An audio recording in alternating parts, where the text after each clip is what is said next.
నమస్తే. శ్రీ గురుభ్యో నమ. శ్రీమాత్రే నమ. ఆదిత్యాయ చ సోమాయ మంగళాయ బుధాయ గురు శుక్ర శనిభ్యే రాహవే కేతవే నమ. మనం కొన్ని వీడియోల్లో ఇప్పటికే ఒక్కొక్క గ్రహం ఒక్కొక్క స్థానంలో అంటే మనకున్నటువంటి ద్వాదశ రాసులలో అంటే చెప్పాలి అంటే భావాలు అని చెప్పొచ్చు. 12 భావాల్లో ఉన్నప్పుడు వాటి యొక్క ప్రభావం ఎలా ఉంటుంది అనేటువంటి విషయాన్ని తెలుసుకుంటున్నాం. అందులో భాగంగా మరి చంద్రగ్రహం కనుక ఈ 12 భావాల్లో ఉంటే ఎలాంటి పరిస్థితి ఉంటుంది. మరి ముందుగా చంద్రగ్రహణం అనగానే మనకు అర్థమయ్యేటువంటిది మనసో జాత చంద్రమా అంటారు. అంటే మనసు మీద అత్యంత ప్రభావం చూపెట్టేటువంటి గ్రహం ఏదైనా ఉందంటే అది చంద్రగ్రహం. చంద్రగ్రహం అంటేనే మాతృత్వానికి కారణం. ఒక సోదరి భావానికి అంత చెప్పలేం, కానీ ఆ సోదరి ప్రేమకు భావం కూడా ఇదే అని చెప్పొచ్చు, ఒక భావన చేయొచ్చు. ఎందుకంటే చంద్రుడికి లక్ష్మీదేవి సోదర భావం, అలాగే లక్ష్మీ తత్వానికి మనం చెప్పొచ్చు. చంద్రుడు అంటే తెల్లటి వస్తువులు అంటే బియ్యము, పాలు, పెరుగు ఇలాంటి వస్తువులు ఏవైతే ఉన్నాయో వీటన్నింటికి కూడా కారకుడు ఆయనే. అట్లాగే పాడి పంటలకు ఆయనే, నీటికి ఆయనే, వీటన్నింటికి కారకత్వం వహించేటువంటి వాడు చంద్రుడు. ముఖ్యంగా వెండి సంబంధించినటువంటి ఏ వస్తువులైనా మన దగ్గర ఉండాలి అంటే మనకు చంద్రుడు కారకత్వం వహిస్తాడు. ఎక్కడైనా సరే, ఏ జాతకంలో అయినా సరే చంద్రుడు ఎక్కడుంటాడో దాన్ని మనం వాళ్ళ రాశిగా గుణించడం అయితే చేస్తాం. అంటే ఫర్ ఎగ్జాంపుల్ ఎవరికన్నా చంద్రుడు మకరంలో ఉంటే వాళ్ళది మకర రాశి అని ఇలాగ మనం రాశుల గురించి చెప్తాం. కానీ ఈ రాశి కాకుండా మనకి లగ్నం నుండి చంద్రుడు ఎన్నో స్థానంలో ఉంటే ఎలాంటి ఫలితం వస్తుంది. లగ్నంలో ఉన్నప్పుడు మరి చంద్రుడు ఎలా అంటే చంద్రుడు శుభుడా పాపుడా అని కూడా ఆలోచించాలి. ఎందుకు అంటే చంద్రుడు ఆయనకి స్వస్థానం కర్కాటకం, అలాగే ఆయనకి ఉచ్చస్థానం వృషభ స్థానం, నీచ స్థానం వృచ్చిక స్థానం, ఇలా ఉన్నటువంటి స్థానాల్లో అంటే ఉచ్చంలో ఉన్నప్పుడు కానీ, కర్కాటకంలో ఉన్నప్పుడు కానీ, పూర్ణచంద్రుడిగా ఉన్నప్పుడు కానీ చంద్రుడి యొక్క ఫలితాలు బాగా శుభ ఫలితాలుగా ఇస్తాయి. మిత్రులతో కలిసినప్పుడు శుభ ఫలితాలు ఇస్తాయి. ఇంకో మాట చంద్రుడి గురించి చెప్పుకోవాలి ఏమిటంటే ఏదైనా శుభగ్రహం యొక్క దృష్టి కానీ కలయిక కానీ ఉంటే చాలా తొందరగా ఆ ప్రభావం మీద పడుతూ ఉంటుంది. అలాగే పాపగ్రహ ప్రభావం కూడా అంతే స్పీడ్గా పడుతుంది.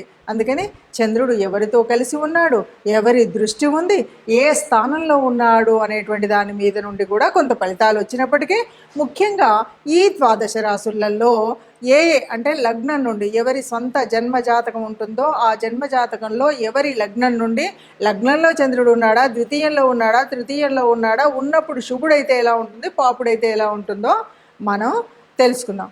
ఈ ముఖ్యంగా ద్వాదశ భావాలనండి, రాసులనండి వీటిల్లో ఉన్నప్పుడు మనకి చంద్రుడు పూర్ణచంద్రుడా, క్షీణచంద్రుడా, లేకపోతే చంద్రుడి యొక్క అక్కడ యోగించేటువంటి కారణమా కాదా, ఇవన్నీ తెలుసుకుంటూ ముందుకు వెళ్దాం. నవమ చంద్రుడు అంటే మన జన్మజాతకంలో మన లగ్నం నుండి 9వ స్థానంలో చంద్రుడు ఉంటే ఎలా ఉంటుంది. చంద్రుడు నవమ స్థానం ఏంటి? పుణ్యఫలం పూర్వపుణ్యఫలం అనే నవమ స్థానం అంటారు, తండ్రి స్థానం అంటాము, గురు స్థానం అంటాము. ఇక్కడ చంద్రుడు బాగా ఉంటే పూర్వపుణ్యఫలం వల్ల మనకు బోల్డంతా ఆదాయ వ్యయాలు ఉంటాయి, ఈ ఆదాయం ఉంటుంది. ఈ ఆదాయము ముఖ్యంగా వెండికి సంబంధించినటువంటి ఆదాయం చాలా వరకు ఉంటాయి. అంతేకాదు తండ్రి ఆరోగ్యం బాగుంటుంది, తండ్రి దగ్గర నుండి స్థిరాస్తులు చరాస్తులు మనకు వచ్చేటువంటి అవకాశం ఉంటుంది. ఇంకా 9లో కనుక చంద్రుడు బాగా ఉంటే చక్కగా నదీ స్నానాలు, సముద్ర స్నానాలు, తీర్థయాత్రలు సందర్శించేటువంటి అవకాశాలు ఇవన్నీ కూడా దొరుకుతాయి. వీటితో పాటు సత్సాంగత్యం, తర్వాత సత్సంగాలు ఇవన్నీ ఉంటాయి కదా, వీటన్నిటిని నిర్వహించడం, వాటిలో పాల్గొనడం, దేవతా పూజలు ఇలాంటివన్నీ చేసేటువంటి అవకాశం ఉంటుంది. అంతేకాదు చాలా వరకు మనకు ఈ పుష్కరాలు, కుంభమేళాలు ఉంటాయి కదా, వీటన్నింటిలో తప్పనిసరిగా పాల్గొనేటువంటి అవకాశం కూడా ఉంటుంది.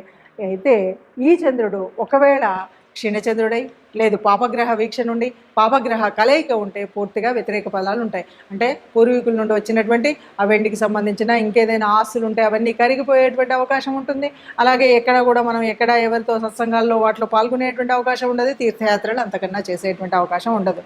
కాబట్టి ఏదైనా చంద్రుడు సరిగ్గా లేనప్పుడు మనం దీన్ని చూసుకొని ఆ ఫలితాన్ని పొందడానికి ప్రయత్నం చేయాలి.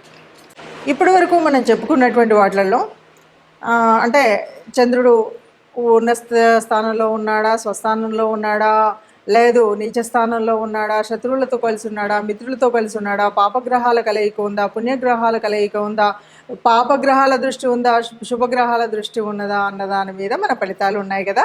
మరి ఇలాంటప్పుడు ఏదైనా పాపగ్రహ ఫలితం ఉన్నా, క్షీణచంద్రుడు ఉన్నాడు మనకు సరిగ్గా లేడు అని మనకి ఎట్లా తెలుస్తుంది అంటే ఇంట్లో సౌఖ్యత లేదు తెలుస్తుంది. మాతృ ప్రేమ కరువైంది, లేకపోతే మాతృత్వం మనము అమ్మ ఆరోగ్యం క్షీణిస్తుంది, అమ్మతో మనకు సరిగ్గా లేదు అన్నప్పుడు మనకు తెలుస్తుంది. మనకు నీటి వ్యవస్థ సరిగ్గా లేదు, భూ సంబంధమైనటువంటి ఇంటికి సంబంధించినటువంటి వ్యవహారాల్లో కొంత చికాకులు వచ్చాయి తెలుస్తుంది.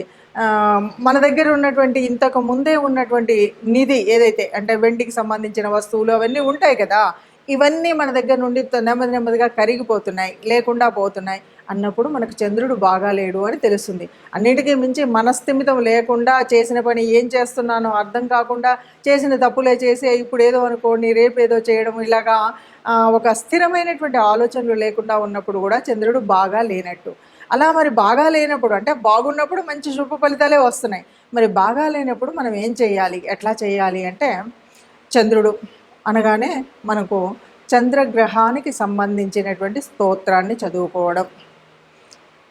ఇంకా ఇవన్నీ చదువులు రావు, సంధ్య రాదు, మేమేదో పల్లెల్లో ఉన్నాం ఏదో ఉన్నాము అంటే కూడా ముఖ్యంగా రైతులు అనేటువంటి వారు ఉన్నటువంటి వారైతే ఒక మోదక వృక్షాన్ని పెంచినట్టయితే వాళ్ళకి కొంత పాపం పోతుంది, వాళ్ళకి ఆ చంద్రగ్రహం వల్ల ఏదైనా పీడితమైనటువంటి స్థితి ఉంటే అది పోతుంది అని చెప్తారు. ఇక తెలిసిన వాళ్ళు గ్రహస్థుతి చేయడం, ముఖ్యంగా సోమవారాలు చంద్రుడికి ఇష్టమైనటువంటి వారం సోమవారం రోజు తెల్లని ధాన్యమైనటువంటి బియ్యాన్ని ఎవరికైనా దానం చేయడము, తెల్లటి వస్తువుల్ని దానం చేయడం, తెల్లటి వస్త్రాలను, ఎందుకంటే చంద్రుడు వస్త్రాలకు కూడా అధిపతి ఆయనే, ఎవరికైనా ఏదైనా తెల్లని వస్త్రం దానం చేయడం ఇలాంటివి చేయాలి.